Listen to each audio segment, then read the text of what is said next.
नमस्कार मित्रों, इस चैनल लक्ष्य टू सक्सेस में आप सभी का मैं हार्दिक स्वागत करता हूं। मित्रों, आज मैं एक ऐसे तथ्य के बारे में चर्चा करने जा रहा हूं जिससे संबंधित विभिन्न प्रतियोगिता परीक्षाओं में कहीं न कहीं एक दो प्रश्न अवश्य पूछ लिए जाते हैं। तो मित्रों, ध्यान से देखिए और अपने उस प्रश्न के उत्तर को गलत होने से बचाइए।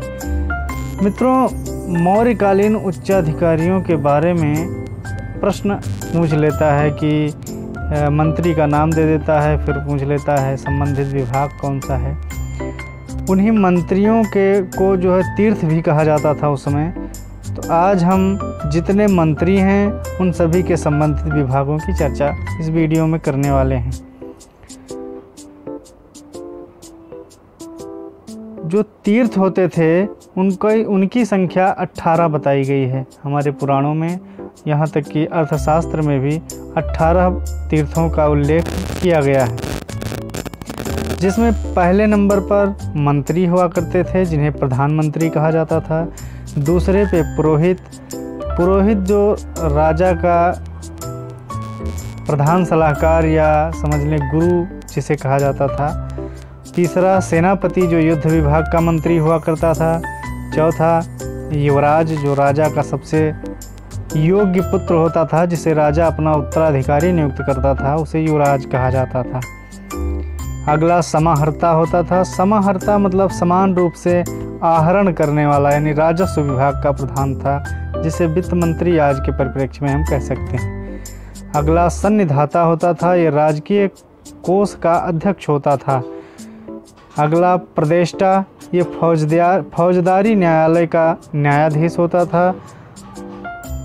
आठवां जो है वो नायक है, ये सेना का संचालक हुआ करता था या नगर रक्षा का अध्यक्ष भी कहा जाता था इसे। नौवां कर्मांतिक, ये उद्योग एवं कारखानों का अध्यक्ष हुआ करता था। अगला दंडपाल, ये पुलिस अधिकारी हुआ करता था, जैसा कि नाम से स्पष्ट है दंडपाल। अगला व्यवहारिक, ये नगर का प्रमुख न्यायाधीश होता था।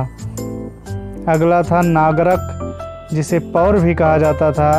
आज के परिप्रेक्ष्य में इसे जो मेयर कहते हैं वही ये होता था, जिसे नगर का प्रमुख अधिकारी या नगर कोतवाल कहते थे। अगला दुर्गपाल, ये राजकीय दुर्गों का जो रक्षक समूह होता था उनका ये अध्यक्ष होता था। अगला अंतपाल, ये सीमावर्ती दुर्गों का रक्षक होता था। 15वां आटविक, ये वन विभाग का प्रधान हुआ करता था। 16 नंबर पे दवारिक, ये राजमहलों की देखरेख करने वाला प्रधान होता था।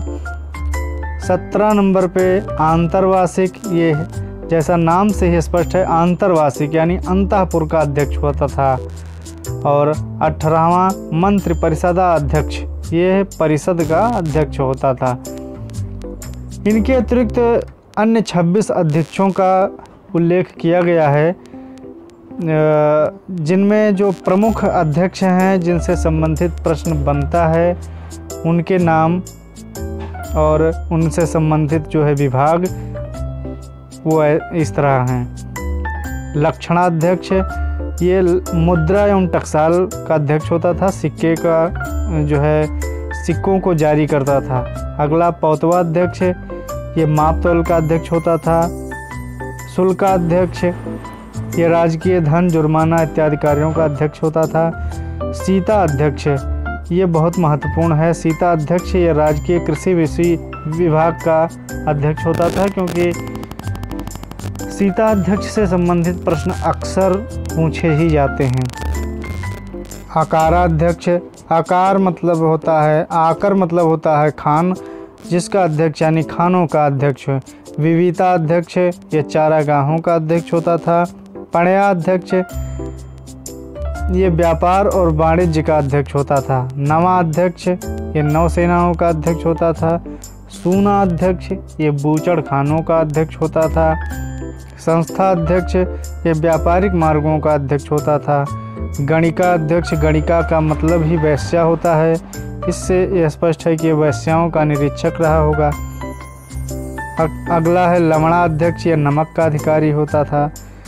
मुद्राध्यक्ष, मुद्रा अध्यक्ष ये पासपोर्ट विभाग का जो अधिकारी होता था। इसमें मित्रों एक है मुद्रा अध्यक्ष और एक है लक्षणा अध्यक्ष। इन दोनों में ये मतलब कन्फ्यूजन मत पालना, क्योंकि जो है लक्षणा अध्यक्ष सिक्के जारी करता था, जबकि मुद्रा अध्यक्ष जो होता था वो पासपोर्ट का यानी जो विदेश यात्रा से संबंधित विभाग था उसका यह अध्यक्ष हुआ करता था।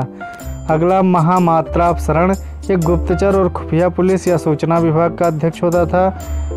और जो अगला महत्वपूर्ण अध्यक्ष है ये सूत्रा अध्यक्ष होता था।